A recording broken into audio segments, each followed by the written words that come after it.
Open our Bible on Psalms 32, verse 8. Praise the Lord. I will instruct thee and teach thee in the way which thou shalt go. I will guide thee with mine eye. Yes. Ganito ang gagawin ng Diyos sa atin. Paano niya tayo bigyan ng kanyang instruction? Paano niya tayo turuan sa daan na dapat nating tatahakin? At tayo po ay i-guide niya sa pamagitan lamang ng kanyang mata. Kaya napakahalaga ito sa buhay natin. Minsan may mga eroplano na nasa himpapawid na lumilipad, hindi makakalanding sa airport na kanyang destinasyon. For what reason? Sometimes it is zero visibility. Pag zero visibility, wala kang makitang runway, kundi fogs, yung makapal na ulap. Sabihin ng tower, can you see any indication of the light of the runway? Sabihin naman ng pilot, I don't have any indication of the light of the runway. I cannot see it. The fog is so thick. So, lalo't na makita ng tower na yung level ng kanyang aircraft na dinadala is hindi pa masyadong bumaba para mag-touchdown sa ground. Nasa mataas-taas pa. Sabihin talaga yan ng tower. The level of your aircraft is too high. You cannot touch down the runway because you might overshoot. Baka mag-overshoot ka. Malaking damage yan. No? Hindi lang yung buhay mo, buhay ng mga pasahero mo, pati yung eroplano. Matatamaan pa yung mga buildings, baka may mga tao dyan. So, i-connect na lang kita sa neighboring airport. Kahit hindi yan ang destination mo, but you have to declare a emergency landing there. Baka visible doon ang runway. And that is very much possible. Baka visible nga doon. Tingnan mo yung ulan. Minsan, umulan dito, magbaba ka lang dyan sa Mintal, tuyong-tuyo yung daan. Minsan, umulan sa Matina, pagpunta dito, walang ulan. So, ganun. So, sa buhay naman din natin, how can God instruct us through His eyes if there are so-called barriers or hindrances? No, may mga hindrances. Diyos sabi dyan, Pastor, walang natatago sa Diyos. Di ba sabi dyan, Pastor, walang dilim na hindi kayang makita ng Diyos? Yung dilim at saka umaga, pareho lang yan, maliwanag. Sa Diyos, totoo ganon. Pero sa Diyos, may mga bagay-bagay na pwedeng maghadlang. Mula sa atin, patungo sa Diyos. It is being said in the Bible. According to Isaiah 59 verse 2, may posibilidad na ang tao at ang Diyos magkakaroon ito ng separation. That is why maging zero visibility ang mangyayari ngayon. Because God is holy, you must be holy. God is sinless, you must be sinless. That is why God offered forgiveness. God offered righteousness. Para obedient ka, walang hadlang. That is how God made everything possible para walang hadlang sa buhay natin. Kaya, sa buhay natin, the first place, tayo na nakarinig na ng gospel ng Diyos na naghatid sa atin sa pagsisisi, at pagtalikod ng ating mga kasamaan at kasalanan. Maintain it. Huwag ka nang bumalik sa kasalanan. Kaya sinabi dyan your sin is forgiven, go and sin no more. Because God would like to continue His relationship with you. God would like to continue His guidance to you. God would like to continue His instruction to you through His eyes. Sa mata lang niya.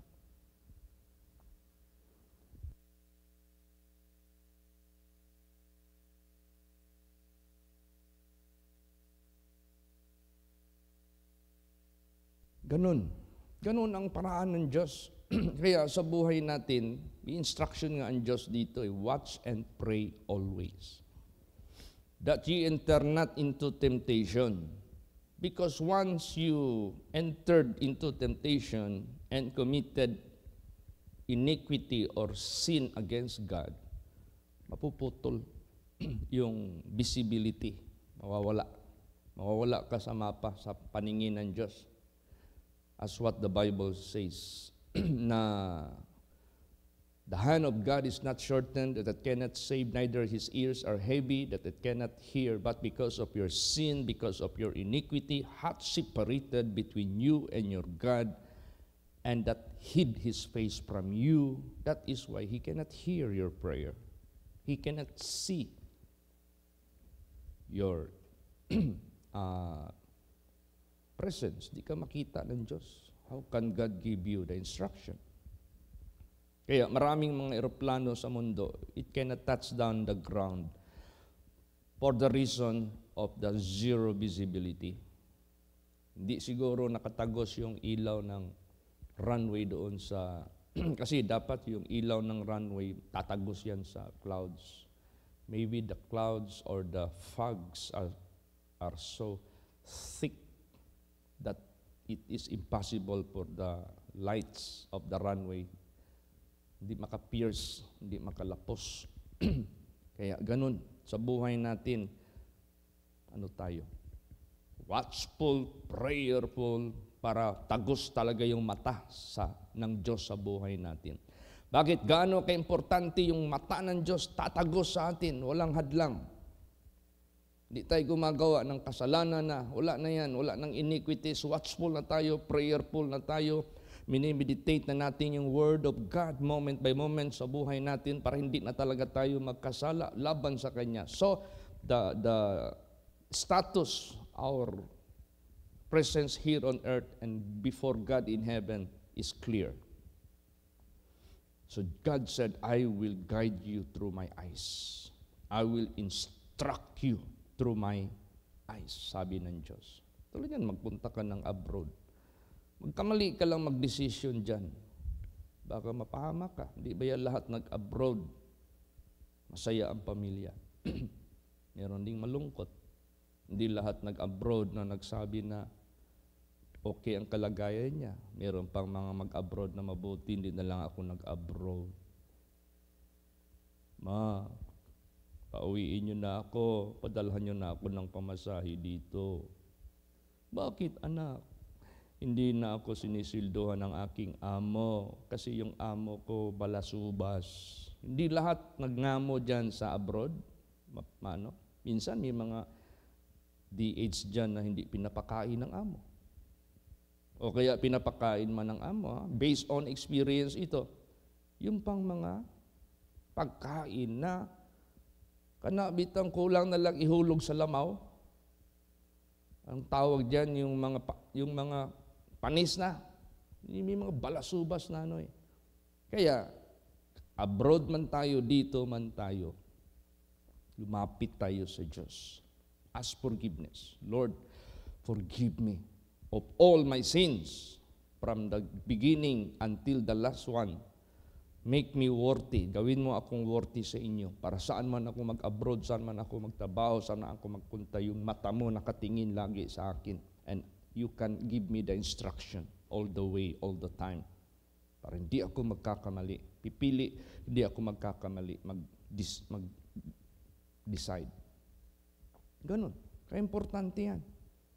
Lalo't na ngayon, meron na tayong programa na international mission.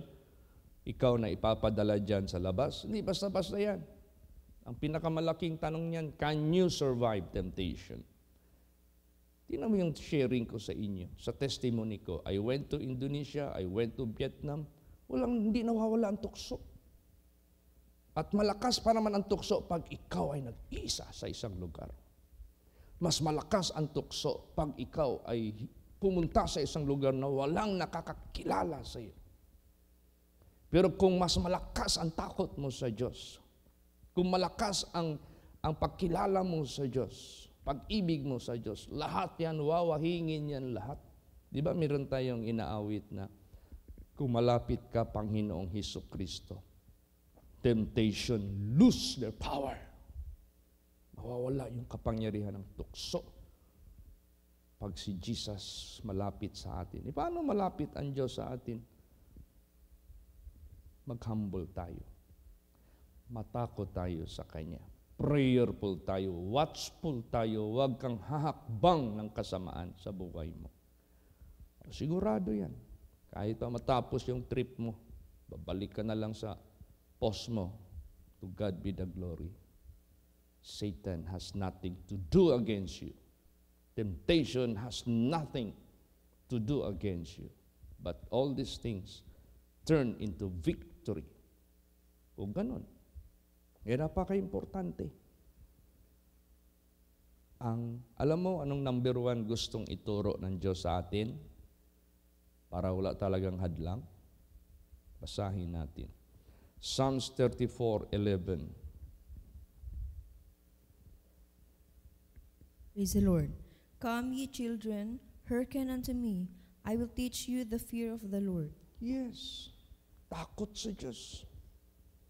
Ito yung sinagot ko doon sa nagbugaw sa akin when I was alone and nobody knows me there.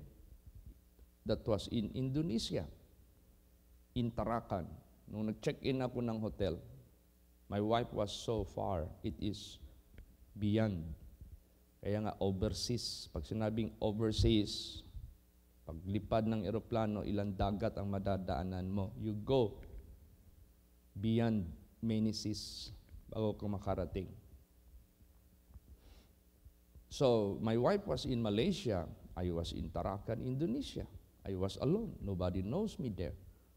Ano ka? Ang tingin siguro ng driver sa akin, playboy, na businessman, yun naman talaga ang usual nangyayari sa mga businessman ngayon eh.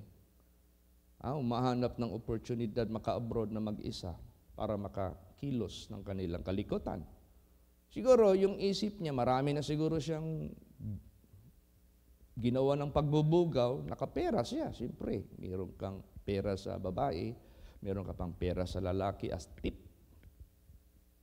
Lalot na yung matitipuan ng lalaki, yung pinresent mo sa kanya na babae, ay nako, masaya yung lalaki.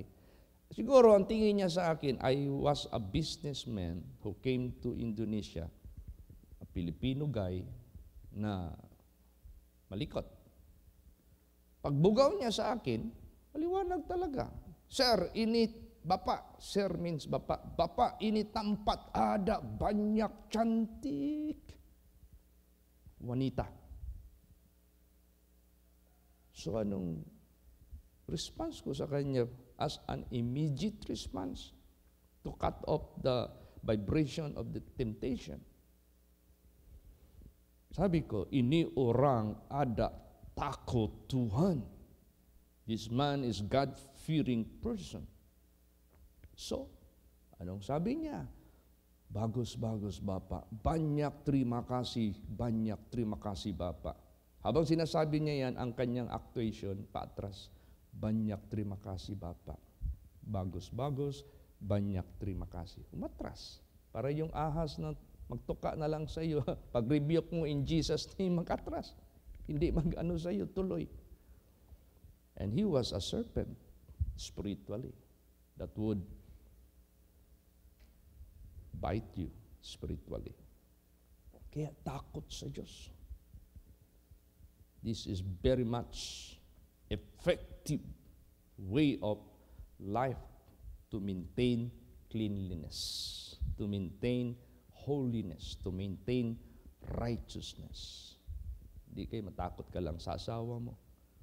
Pag wala na yung asawa mo, para kang ulitawo. Hindi kayo matakot ka lang sa husband mo. Pag wala yung husband mo, akala mo dalaga ka. Hindi kayo matakot ka lang sa pastor mo. Pag wala ang pastor mo, para ka ng hintil.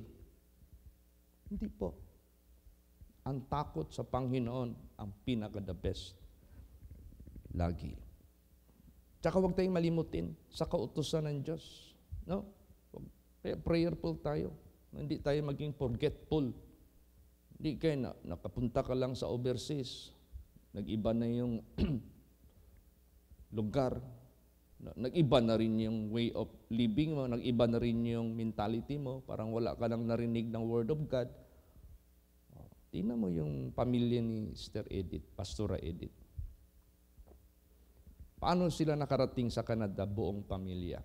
After they landed Canada, nag-check-in sila ng hotel because they don't have any idea where to live, where to stay for the landed family in Canada as immigrants, mga immigrants, landed immigrants sila. Alam mo ang testimony ni Pastor Edith? First step ginawa nila, nagluhod sila lahat, nagpray. Praise the Lord. See? Di kayo pagdating doon, wala ka nang pray-pray, wala ka nang basa-basa ng Bible. So anong nangyari? Nagbigay ng Word of God doon.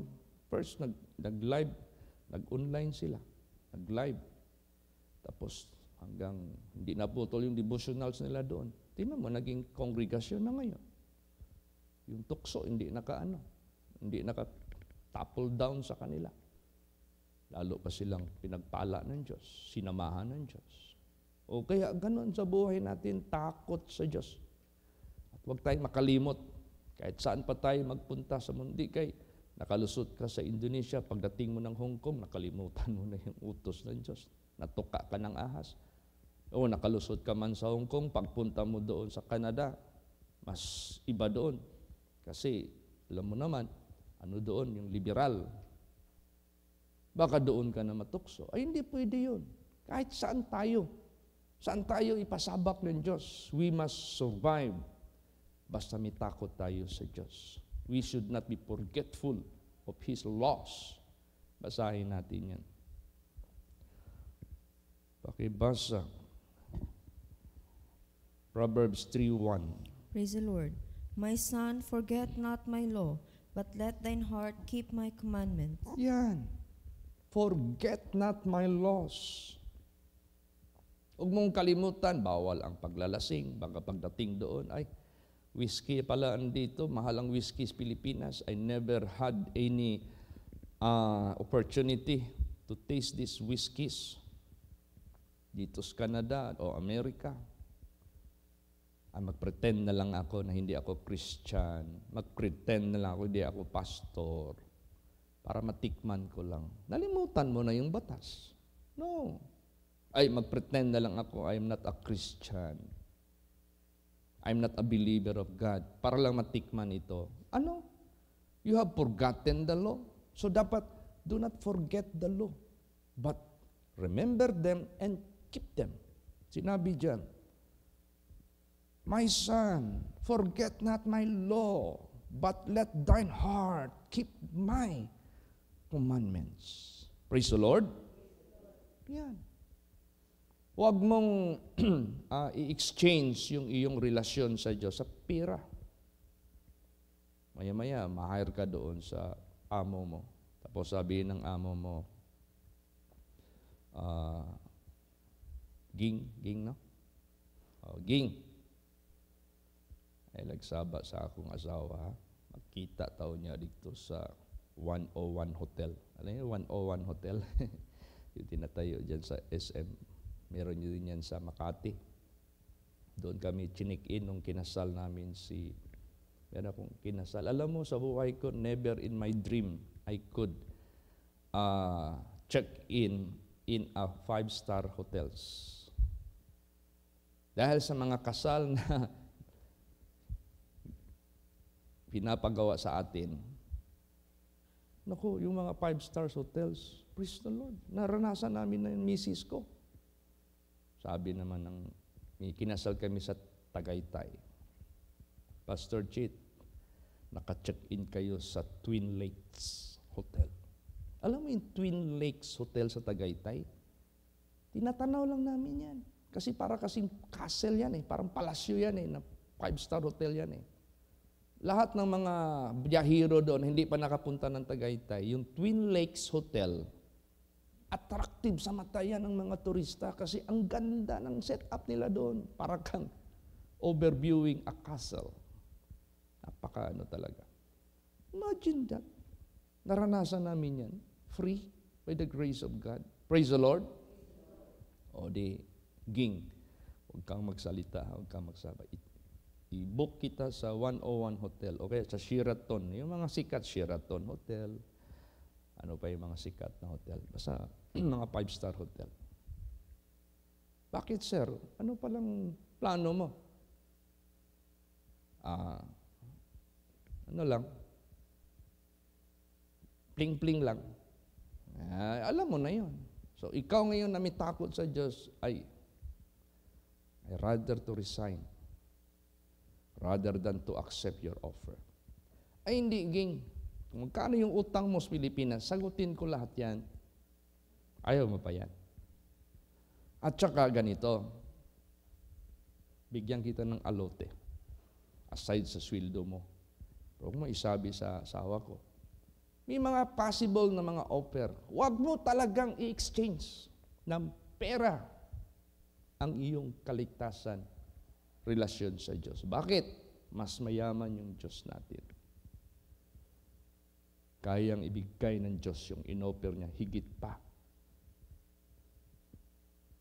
Why? Can He offer you protection all the way, all the time na nandiyan ka sa abroad? He cannot. But God can do it.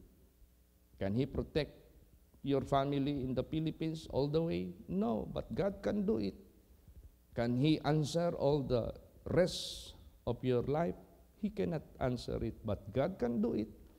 So do not ever exchange your relationship with your God in heaven, whom you have already believed and served and obeyed with money.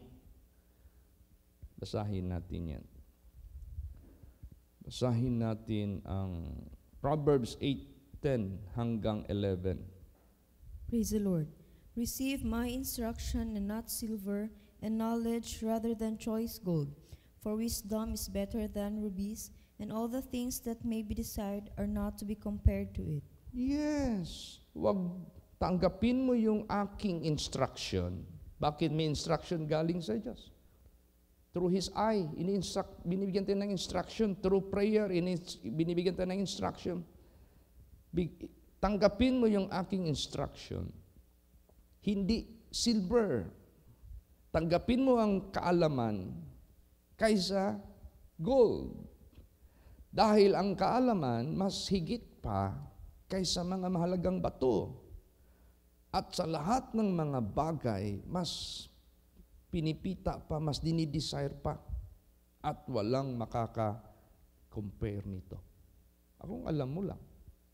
Eternal life, what is life here on earth? Like a paper. Eternal life is infinite.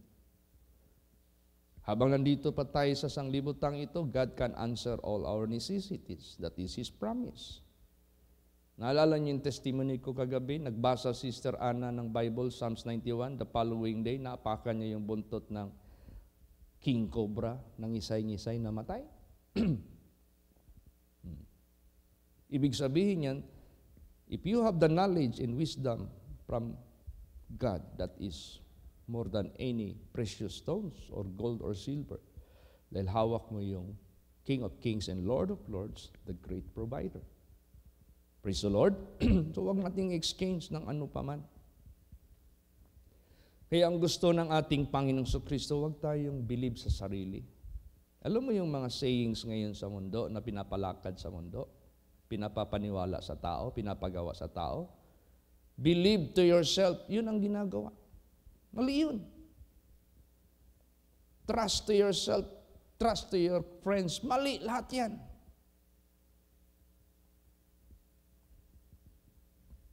Believe God. You will not go astray. Do not trust nor believe to your kakayahan. Yan ang dapat nating tandaan. Basahin natin yan. Pakibasa. Psalms 25:9 hanggang 10. Praise the Lord. The meek will he guide in judgment, and the meek will he teach his way. All the paths of the Lord are mercy and truth unto such as keep his covenant and his testimonies. Yan, ayaw niya yung mapagtaas. Alam mo yung mapagtaas, believe masyado sa sarili. Ang gusto ng Diyos, yung meek. Meek. Wala kang pinagmamayabang sa sarili mo, hindi ka nagmamagaling sa sarili mo. So, sabi ng Diyos, okay, dahil ikaw ay meek, ikaw ay humble, ikaw ngayon ang tuturuan ko ng aking pamamaraan. Ito yung maghahatid sa iyo ng inyong kaligtasan, ito yung maghahatid sa iyo ng blessedness, ito yung maghahatid sa iyo ng sobra-sobrang blessing sa buhay mo. Ganon. We must be meek. Do not trust to your own. All the paths of the Lord are mercy and truth unto such as keep His covenant and His testimonies. Siyempre, pag meek ka, nagpapaturo ka sa Diyos, sumusunod ka. Kaysa sino pa? Kaysa hari, kaysa amo mo, kaysa sa sarili mo. Sumusunod ka. Lagi. Kaya, pag ganon ang mangyari, may takot ka sa Panginoon, alam mo kung i-generalize natin ang ganyang klaseng tao na sumusunod sa Diyos, may takot ka sa Diyos. Pag ganon ang buhay mo sa mata ng Diyos, may takot ka sa Diyos, yung mata ng Diyos hindi nahihiwalay sa iyo. Day and night. 24 hours a day, 7 days a week, 365 days a year. Onward and so forth. All the days of your life. Hindi nahiwalay yung mata ng Diyos sa buhay mo. For what? Basahin natin. Psalms 33:18. Praise the Lord. Behold, the eye of the Lord is upon them that fear Him, upon them that hope in His mercy. See, merong direksyon ang mata ng Diyos kung saan niya ito itutuon. Doon sa may takot sa Kanya. May takot sa Panginoon na takot gagawa ng kasalanan, takot lalapastanganan sa mga utos ng Diyos. Takot talaga. Ayaw talagang gagawa. Ang mata ng Diyos doon nakatuon. Imagine that. Sa mga may takot sa Kanya. Ang sarap pala may takot sa Diyos. Build it into your life. Make it the most, count it as the most beneficial character sa buhay mo na may takot ka sa Diyos. Kaya the Bible says, the fear of the Lord is clean, enduring forever. O, ang dami kayang mga mag-asawa dito sa Pilipinas, maganda ang pamumuhay, medyo mahina-hina lang kunti ang kinikita at gustong kikita na mas malaki para makabahay na mas maganda, makabili ng lupa na sarili, hindi natili sa mga parents lang, nakadikit lang yung bahay nila doon, gusto nila ng privacy, gusto nila na aangat din ang buhay, magpaalam yung asawa, 2 years lang, mag-abroad ako para man lang makabahay tayo ng sarili, makabili tayo ng lupa. Binibenta ba sa atin yung lupa dyan? Mura lang. Ay yung sweldo natin para lang tayong isang kahig, isang tuka. Ito namang lalaki, lumunok ng laway. Masakit man sa akin, mawala ka sa feeling ko. Pero, realidad man talaga yan. Ang kinikita natin talagang tamang-tama lang. Sige, you go. Mahal ko. Pumunta ka na lang, basta wag ka lang minto. Tayo video call. Communicate lang tayo from time to time, lalot na off day mo, lalot na yung off duty ka na. Bago ka matulog, tumawag ka sa akin. Maraming ganun eh. Naku, nakalis yung asawa. Pagdating doon, maraming buliro doon ng mga lalaki. Lalo't na pag meron kang tawag yan? Attractive personality. Medyo bata-bata ka pa. Yung pa namang iba dyan, na-attract sa mga morina. No? Ganun yan eh. Parang Reyna na yan tingin nila sa iyo. Parang Miss Universe ka na. Maraming buliro dyan. Sa abroad. Bubulahin ka talaga. Lahat ng pagbubula, kung maaari lang, kabuto ng bulan, i-dribble-dribble na sa mga tubangan. Ibig sabihin yan, magsasalita sila ng mga impossible para makonbinsi ka lang. Kung maaari makalimutan mo yung husband mo, kung maaari makalimutan yung buhay mo sa pamilya. Para bagang, kunwari, gawin kanyang prinsesa sa buhay niya, patatayuan kanya ng penthouse. Alam mo yung penthouse?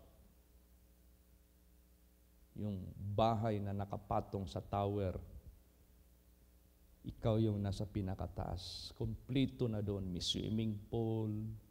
Kita mo lahat ang paligid ng Dubai. Penthouse nga eh. Pag sinabing penthouse, yun na. Huwag kang maniwala dyan. Huwag mong ipagpalit ang relasyon mo sa Diyos sa gold and silver. Praise the Lord. Kailangan talaga tayo matakot sa Panginoon. So, huwag ka manalig sarili mo. Prayerful tayo lagi. Basa, Proverbs chapter 3, 5 hanggang 6. Praise the Lord. Trust in the Lord with all thine heart, and lean not unto thine own understanding. In all thy ways acknowledge Him, and He shall direct thy paths. Yan. Manalig ka sa Panginoon ng buong puso. Huwag ka mag-alinlangan. Sumandal ka. Huwag kang sumandal sa iyong sariling pangunawa. Sa lahat mong mga gawa, paraan sa buhay, angkinin mo siya, ang Diyos. Lord, kayo na ang magbigay sa akin ng desisyon. Anong tama kong gagawin? Ayaw kong manalig sa sarili kong desisyon. He shall direct thy paths. Ida-direct ka sa tamang landas. Hindi ka mapapahamak. Praise the Lord. Hindi ka mapapahamak talaga. Ganun. O ipalagay natin, Pastor, hindi man ako kasado sa husband ko. Tsaka yung husband ko, wala namang plano pakasalan ako. Parang tumabang man yung pag-ibig niya sa akin. So, in short, your status is still single. Yung tinawag na single mother ka, kasi may anak kayo, pero hindi ka na pinakasalan. May posible ka pang mag-asawa. Kasi wala na kayong magandang relasyon, hindi naman kayo kasado. Dalhin mo siya sa Panginoon, ayaw man din niya. O ngayon, ang status mo, you are still single because you are unmarried, nakakommit ka lang ng fornication. The Bible says, if your case is fornication, pwede kang mapatawad, pwede kang mag-asawa. So pagpunta mo doon sa abroad, pumili ka doon. Kung sakaling doon ka pala rin, hindi dito sa Pilipinas, pero I advise huwag kang mag-asawa ng foreigner. Hindi Pilipino. Mahirap mag-adjust sa ibang kultura. Mahirap.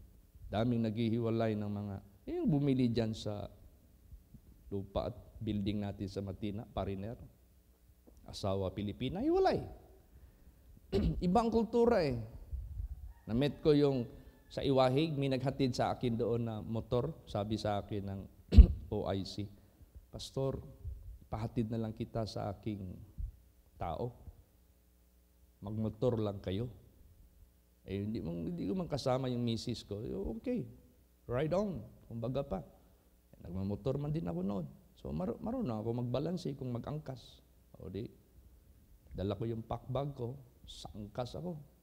From Iwahig to Go Hotel, doon sa Puerto. Siyempre, pagbaba, sabi ko, Sir, selfie muna tayo para may remembrance ako sa iyo. Salamat po ha, sa ano mo ha, sa kindness mo na hinatid mo ako dito. In spite ngayon lang tayo nagkita. Pak! The short interview. Kumusta ka? I was married to a German national. And that girl is mestiza, German and Iranian. Oh, saan siya ngayon? Nasa Germany.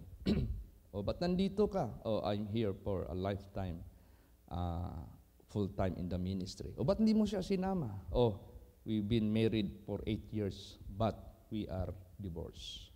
Bakit? Hindi kami magkaunawaan. Iba ang kultura nila, hindi niya masakay ang kultura natin. Hiwalay. Mas mabuti ba, Pilipino yung hanapin mo na mabait, na may takot sa Diyos. Praise the Lord.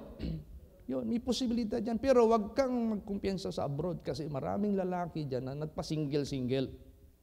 Yung pala, double barrel. Hindi mag-declare na mayroong pamilya dito. Lalo yung tagal malayo sa Mindanao. Hindi kilala yung apelyido, walang nakakilala kapitbahay. Bulahin ka niyan. Sabi niya, taga saan ka, madam? Taga Mindanao sa Bansalan. Tapos siya taga Luzon. Pwede ko itong bulahin, pwede ko itong dayain. Wala naman nakakilala sa akin sa Bansalan. Yung apelyido ko, malayo man. Huwag kang magkumpiyansa sa mga tukso, sa mga nagpapanggap na ulit tao, yung pala mga ulit na tao. So, kasi marriage is lifelong relationship. Meron nga kasabihan yan eh. Pag inasawa mo yan, kahit sino siya, kahit ano siya, huwag mo siyang iwalayan. Talagang samahan mo siya hanggang kamatayan. Yan ang pinanumpaan ninyo eh. At kung may mga differences man kayo, makuha lang yan sa pag-iibigan sa isa't isa. Praise the Lord. Hindi pwede, ngayon ko lang nalaman itong husband ko. Hindi pala dapat kong isama as asawa. After 20 years, nalaman ko na ganito pala. Hiwalayan ko. Ano ka?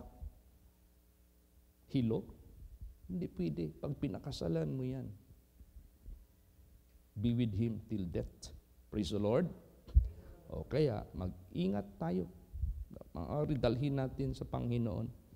Huwag tayong magpakaway sa ating sariling pananaw. Huwag ka magpasilaw na may mga lalaki dyan na kwintas ng lalaking kadina, tapos magrilo ng Rolex, magpursiras ng kapal-kapal ng ginto. Bantayan mo yan. Maraming ganun na modus na kala mo bulawan, yung pala mga piki lahat. Pagbasa mo sa relo, kung titikan mo ng husto, hindi pala Rolex, Lurex pala. Yung pala pang-inganyo lang. Ang ibig kong sabihin, huwag magpadala sa mga pagpapanggap. Siguraduhin mo. Alam mo, meron akong kinasal dyan sa Palawan. Yung love life nila sa FB. Alam niyo yung champion ng Dragon Boat Contest? Ang Pilipinas, pagpunta ng China, international competition, number 1, USA, number 2, Canada, number 3, India, number 4, China, number 5, Philippines. Tapos championship doon sa ginawa sa Macau. Isang player doon na Pilipino na Navy, nag-post doon sa My Day niya. Binata pa. So, ang daming yung mga chicks ba? Ang pogi mo. Yan ba na? Lahat puro positive. Ito si Sister Reza Bayer. Ang kanyang comment, negative. Nainis yung Navy yan ha. Dami-daming nag-comment. Dito, isa lang ang negative ang comment. Sino kayang babaeng ito? Git-chat niya ngayon si Reza. Nagkilala sila. Hanggang na-develop yung pag-ibigan nila sa isa't isa. Nung nag-schedule na sila ng kasal, tinanong ko si Reza, paano mo nakilala ito? Ito, ganyan. Sigurado ka? Sa lalaki yan? Single yan? Ay, pastor, sa totoo lang, wala akong ibang hinanap sa kanya. Bago ko siya sinagot. Ano? Show me your sinumar. Although parang offensive, di ba? Ito na nga nanigurado siya eh. Ano yung sinumar? Sinumar. Sino ba si Mar? Hindi ganun ha. Sinumar, Certificate of No Marriage. Hindi ka kasado kahit kanino. Wala kang marriage record sa PSA. Wala. Pag-present, ganun. O di, sigurado. Kaya manigurado kayo mga babae. Praise the Lord. Hingian nyo ng sinumar. Hindi porki Mar ang pangalan, huwag kayong magkumpiyansa. Okay. So, takot sa Diyos ang importante natin. Praise the Lord. Saan man tayo magpunta? Last verse, pakibasa Isaiah 26, 3 hanggang 4. Sige po. Praise the Lord. Thou wilt keep him in perfect peace, whose mind is stayed on thee, because he trusteth in thee. Trust in the Lord forever, for in the Lord Jehovah is everlasting strength. Yan! Ang daming tao sa mundo, magulo ang isip, magulo ang buhay, kasi napapariwara yung kanilang buhay, nagkamali ng desisyon, nagkamali ng pagpili. Pero kung yung isip natin nakastay dyan sa Panginoong Diyos, siya yung magdadirect sa atin sa tamang landas, may peace ka. No regret sa buhay mo because God is perfect. He knows what is ahead.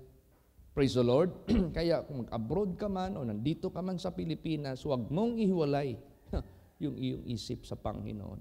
Kasi kakambal na natin ang mga tukso sa mundong ito. O, ikaw, Eugene, mayroon ka bang narinig na babae na mga kasalamuha mo dyan sa daan na, Sir, ang gwapong-gwapo mo. Di ba? Mayroon man talaga yun, hindi may maiwasan. Sir, ang macho mo. May mga babae na gano'n, na wala namang malis, they just appreciate you. Pero ikaw na anak ng Diyos, para sa iyo, wala yan. Pero pag binigyan natin yan ng masamang implikasyon or impression, ingat ka dyan. Baka matukso ka dyan. So, ganun. Doon tayo lagi yung isip natin sa Panginoon. Meron kang peace. Praise the Lord. Labas ka ng pasok sa trabaho mo, labas ka ng pasok sa bahay mo, mabuti ang atmosphere sa buhay mo. Kasi may gumagabay sa iyo. Kaya, God said, I will instruct thee and teach thee in the way which thou shalt go. I will guide thee with mine eye. No? Lagi yan natin i-accept sa Panginoon. Gabayan tayo lagi. Forever and ever. Amen? Praise the Lord. Magsitayo po ang lahat. Let us all pray.